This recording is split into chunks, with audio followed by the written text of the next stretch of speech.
राधे कृष्ण। अष्टम सर्ग। सीता जी का जन्म वर्णन। जिस प्रकार लक्ष्मी रुधिर से राक्षसी के गर्भ द्वारा उत्पन्न होकर फिर भूमि तल में प्राप्त हुई, वह कथा सुनो। हे विपेंद्र, वह कथा मैं आपसे वर्णन करता हूँ, सुनो।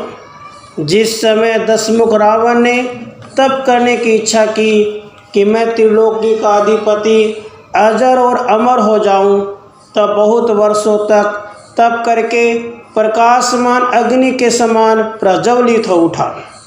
जब उसके तेज से सब जगत दग्ध होने लगा, तब देवताओं के सहित ब्रह्मा जी आकर उससे कहने लगे, हे रावण, अब तुम तप से विराम को प्राप्त हो। तुम्हारे तप से संपूर्ण लोक भस्म हुए के समान है। हे वत्स, जो तुम्हारे मन में इच्छा है वह वर तुमको दूंगा। तुम मुझसे इच्छित वर को प्राप्त होंगे। अब तुम सूर्य के बिंब के अवलोकन से नेत्रों को निवारण करो।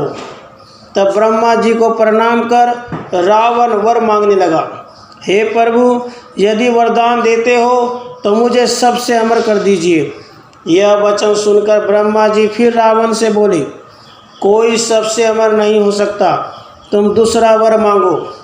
तब यह कूटवादी राक्षस बोला, सूर, असुर, यक्ष, पिशाच, राक्षस, उरग, विद्याधर, किन्नर, अप्सराओं के गण मुझे किसी प्रकार मार न सके, यही उत्तम वर दीजिए। हे ब्रह्मा जी, और जो वर मांगते हैं वह भी आप श्रवण कीजिए। जब मैं ज्ञान से ही अपनी कन्या के ही स्वीकार की इच्छा करूं, तब मेरी मृत्यु हो। बहुत अच्छा, यह कहकर ब्रह्मा जी ब्रह्मलोक को चले गए। मनुष्यों को तृण के समान मानकर ब्रह्मा जी से मनुष्यों का अवैधत्व नहीं मांगा। ब्रह्मा जी के वरदान से मत हुआ रावण बड़े पराक्रम से त्रिलोकी के जय सर्वस्व को प्राप्त हुआ। एक समय राजा रावण दंडकारण्य में प्राप्त हुआ।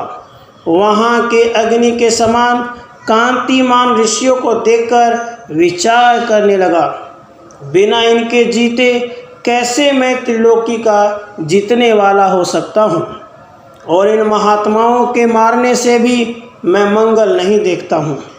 यह विचार कर वह दुरात्मा उन मुनियों से कहने लगा, मैं सब जगत का शास्ता और जय भागी हूँ।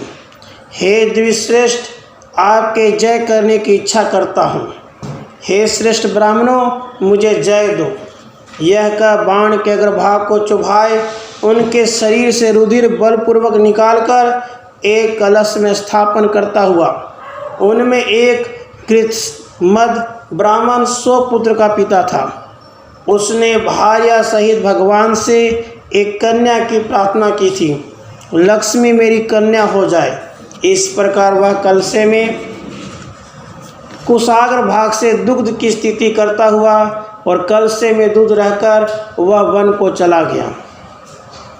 देवयोग से रावण ने उस दिन उसी कलश में ब्राह्मणों का रुधिर भरा और घर को ले गया और अपनी भार्या मंदोदरी से कहा, हे सुंदरी, इस कलशे को अच्छी प्रकार से रक्षा कर। जो रुधिर इस कलश में स्थित है उसको विष से भी तीक्ष्ण जान। यह मुनियों का रुधिर न किसी को देना चाहिए, न भक्षण करना चाहिए। और लोगों को रुलाने वाला रावण त्रिलोकी के जय लाभ से देव, दानर, यक्ष, गंधर्वों की कन्या लाकर मंदर पर्वत पर और सह्य पर्वत पर रमता था। हिमालय में रमणीय विंध्याचल में विहार करने लगा। तब इस प्रकार मंदोदरी अपने पति को देखकर, भर्ता का स्नेह औरों में देखकर अपनी निंदा करने लगी। स्त्रियों के जीवन और कुल को धिक्कार है। पति से वंचित होकर मेरा मरना ही अच्छा है। पहले जो रावण ने कहा है यह रुधिर तीक्ष्ण है। मंदोदरी ने पति की वंचना से उसको पान कर लिया। वह लक्ष्मी के आश्रय वाले दूध से मिला हुआ रुधिर था। उसके पान करते ही मंदोदरी को अग्नि के समान प्रकाशमान गर्भ स्थित हो गया। वह देख मंदोदरी बड़ी विस्मित हुई। विष से भी अधिक तीक्ष्ण रक्तपान करने से किस प्रकार मेरे गर्भ स्थित हो गया और स्वामी मेरे निकट नहीं है, इस प्रकार बड़ी चिंता हुई। मेरे स्वामी तो कामनियों के साथ क्रीड़ा करते हैं, 1 वर्ष से भर्ता के साथ समागम ही नहीं हुआ है। तब भर्ता के सामने मैं गर्भवती क्या कहूँगी।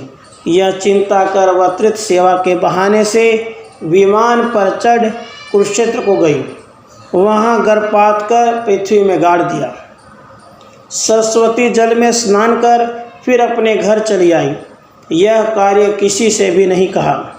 हे ब्राह्मण, कुछ समय बाद महात्मा जनक जी ने कुरुक्षेत्र में आकर कुरु जांगल में यज्ञ किया और सोने का हल लेकर यज्ञ भूमि खोदी।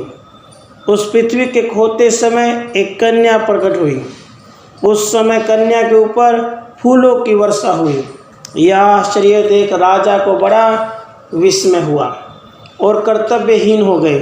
तब आकाश से सरस्वती वाणी हुई, हे राजन, तुम इसको ग्रहण कर कन्या के समान पालन करो।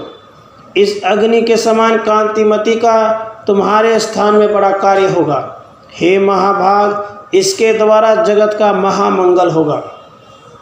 हे राजन, अपना यज्ञ संपादन करो, यह विघ्न नहीं होगा। सीता से उठने के कारण इसका नाम सीता होगा।